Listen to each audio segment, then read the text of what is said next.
Hello, my friends, and welcome to the Seeds and Weeds podcast, brought to you by Small House Farm.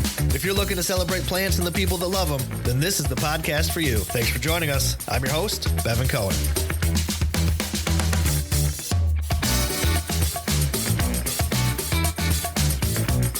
Hey, everybody. Welcome back to the podcast. You know, this is a pretty big week for the gardening world. Very exciting things are happening, and we're going to be digging into all of that. Plus, we got an interview with Peggy Riccio. Now, Peggy is the founder of pegplant.com, and she's a prolific garden writer and educator. She's going to be joining us on the show today to answer 5 questions. One of the exciting things that's happening this week, Baker Creek Heirloom Seed Company's whole seed catalogs are starting to arrive in the mail. So if you pre-ordered your catalog, keep an eye on the mailbox. The whole seed catalog is the largest catalog in the world. This year, it is 532 pages. It is a whopper. It's just packed full of beautiful photos, seed stories, and so many varieties of vegetables and herbs and flowers, basically anything you would ever want. Now, of course, I'm a little biased. You guys know I work with Baker Creek on a number of different projects. They're one of our advertisers here on the podcast, and I also write for the catalog. But I'm telling you what, this thing is amazing. There's a few stories in this year's catalog that I wrote. I researched and documented the history of the Amish paste tomato. That was a fun one. And I got to visit with Doug Kurzer to learn more about his Calico Traveler Lima bean. And there's also a feature that I wrote about seed libraries, which is a topic that is near and dear to my heart. It was extra fun because I got to interview some of my seed librarian friends and then put them in the catalog.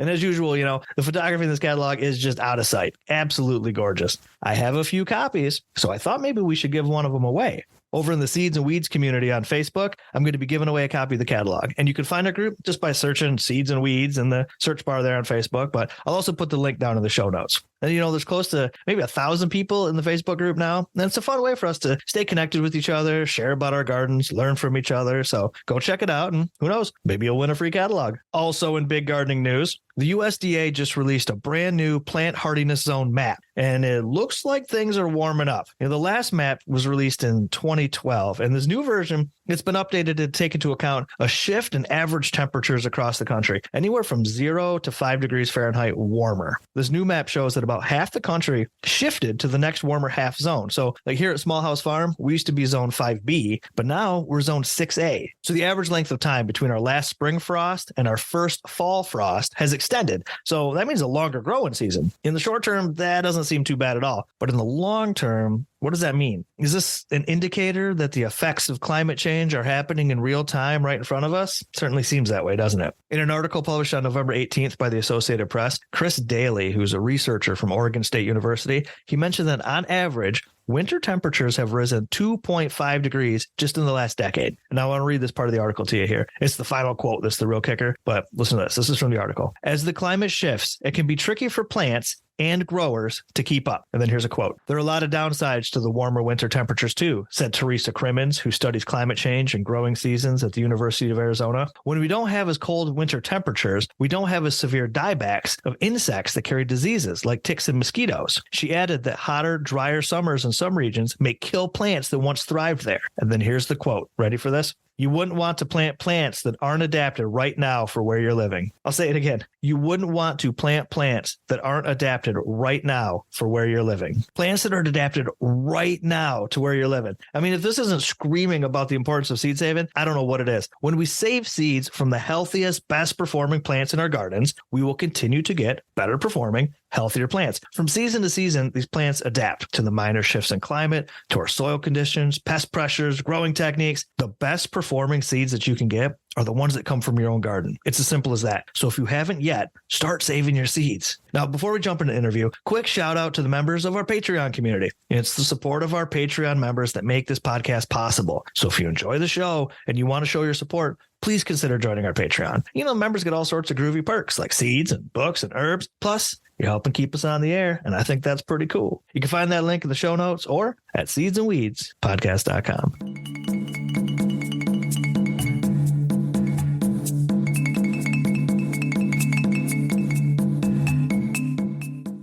Peggy Riccio is a horticulturist and garden communicator in Northern Virginia. Her website, pegplant.com, is an online resource for gardeners in the DC metro area and beyond. Peggy has written more than 100 articles for gardening magazines and gives presentations to garden clubs, nurseries, and master gardeners. Although Peggy grows many different types of plants in her suburban garden, her passion is herbs. And today, she's joining us on the show to answer 5 questions. Hello, Peggy. Welcome to the podcast. Hi, how you doing? Oh, I'm doing wonderful. I'm so glad that you were able to join us today. You know, I was looking at your work online, and you are a very busy plant lady. I see that you're the district delegate for the Herb Society of America. You're a regional director for GardenCom. You also work for the National Garden Club. So could you just tell us a little bit more about your background, how you became so involved in the garden communities across the country like you are, and how in the world do you find time for all of this? Well, I'm a horticulturist. I went to Virginia Tech many years ago and I got my bachelor's in horticulture, and I'm a garden communicator. So the way I use my degree is through writing. So I love to write, and I also garden, and I live in Northern Virginia. So I have just a typical suburban plot here, nothing special. But I like to write, and I've been writing articles for magazines as a freelancer for many, many years. And then I started my website, pegplant.com, which is an online resource for gardening in the DC metro area, and I write for that. And then I also started a newsletter, which is a free local gardening newsletter called Peg Plants Post. And I'm also very interested in herbs. So I give a lot of presentations to the gardening clubs in the area, but then when COVID started, it's very hard to do that through Zoom, especially if you have an interactive conversation. So I created this Facebook group called Culinary Herbs and Spices to continue the conversation. So I write about a lot of different things in the gardening world, but my passion is herbs. And so that's why I also created that Facebook group. And how did you get connected with the GardenCom community? So GardenCom is the Association for Garden Communicators, and communicators is defined very broadly from anything from photography to blogging to writing books, giving presentations, influencers. And I've been involved for a long time. It's really, really good for people who want to get in the business because the networking is just invaluable. And you learn a lot. We have an annual conference. And so you learn a lot in the educational sessions, but you also meet a lot of people. And it really helps to know the people in the business. I really recommend that for anybody who's interested in garden communications. That's awesome. All right, let's dig into this website a little bit, pegplant.com, which it's really a great online source for gardeners.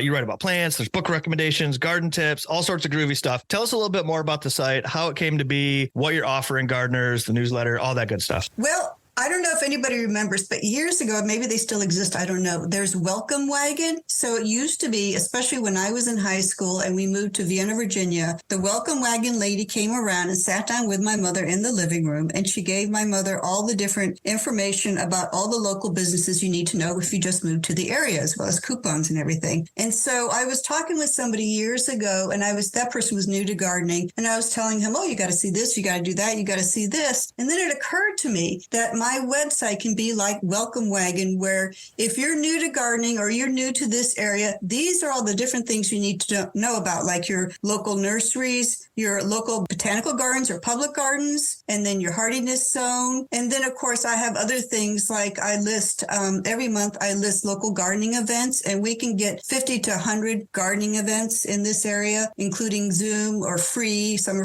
are not free. I also list recently published gardening books.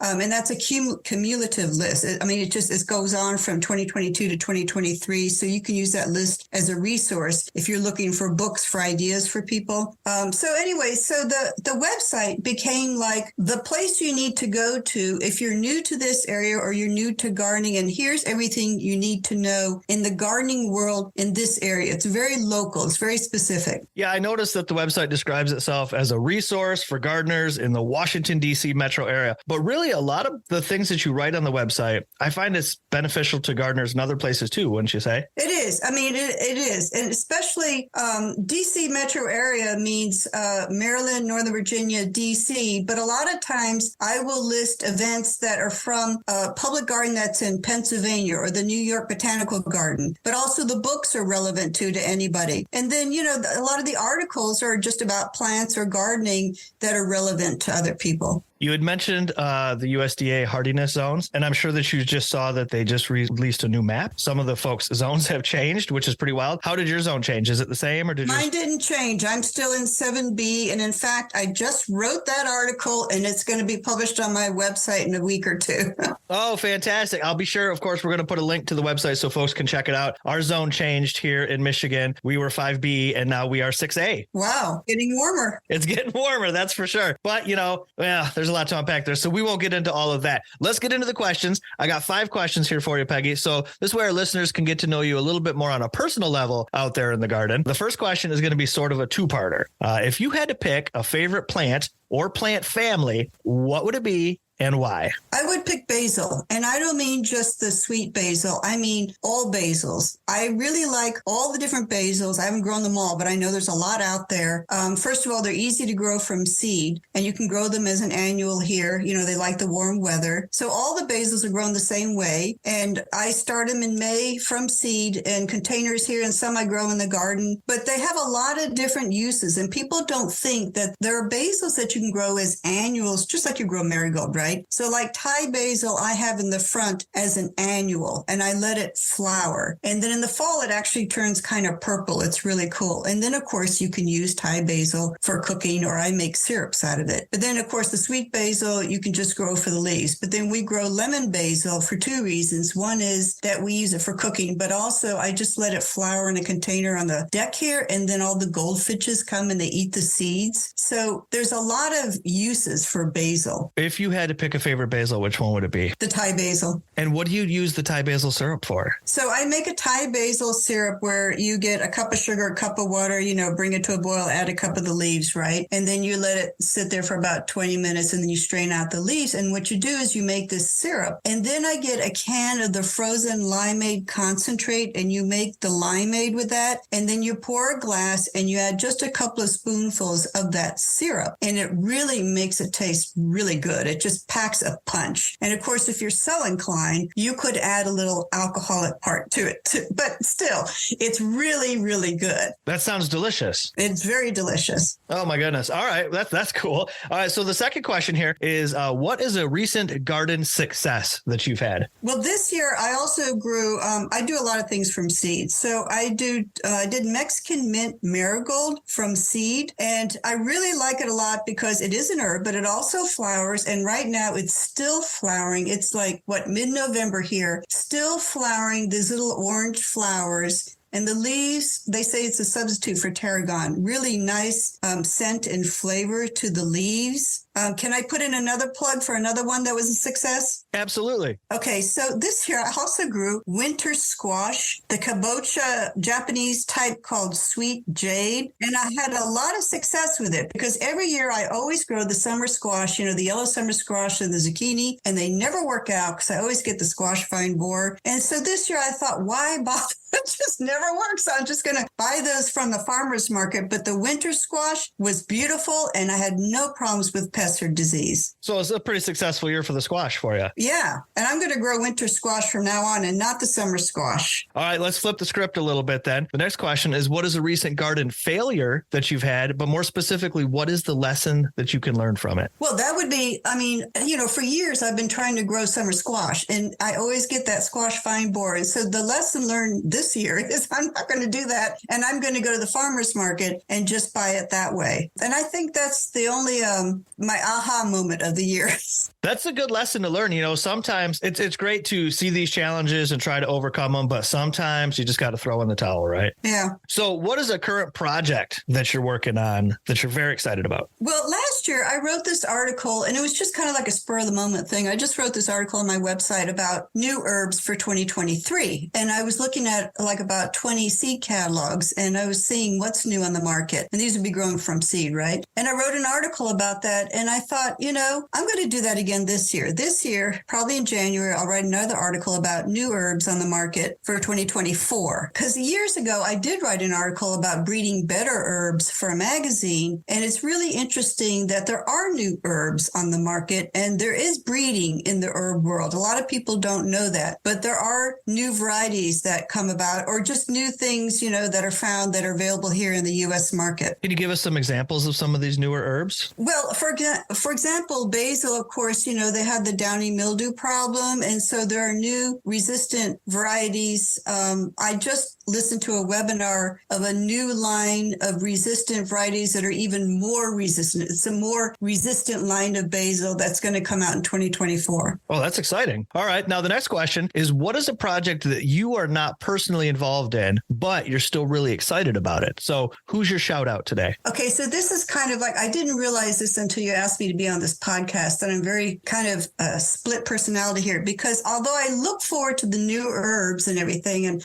new varieties, I'm really interested in seed saving and people who are saving seeds. And so I've been listening to this podcast put on by True Love Seeds, and their podcast is called Seeds and Their People. And they interview people who are, it's like their life's work to save seeds, but also saving seeds of a specific culture or a specific group of people. And I really respect that and I really admire that, because it's really important to save the seeds, but also to save how they were used, because they might have been used in different ways than we think of nowadays, and the stories and the names of the plants. It's very important to keep all that. And also because it maintains genetic biodiversity. It's very important to have biodiversity with plants and with seeds. So I really respect and admire people who save seeds as their life's work. Absolutely. I love True Love Seeds. They're doing some fantastic work to preserve the seeds, but like you mentioned, also the culture and the history and the cuisine that's attached to these seeds. Man, that's a great shout out, Peggy. That was very good. Have you purchased seeds from that company before? I'm going to this year because I've been listening to the podcast and I hear all these different things. Like I just heard about this Italian seed project and these Italian seeds of these, vegetables that I want to try. So then I'm going to buy them this year. I have to start working on making my wish list,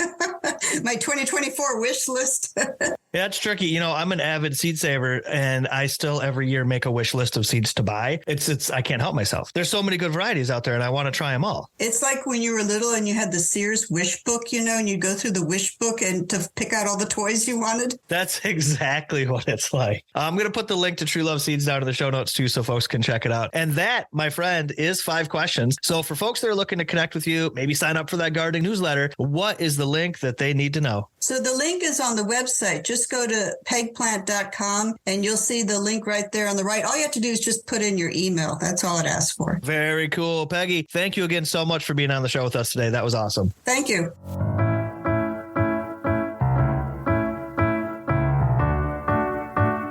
And that's a wrap, my friends. We are at the end of another show. Thanks again to Peggy Riccio for being our guest today and to all of you for tuning in.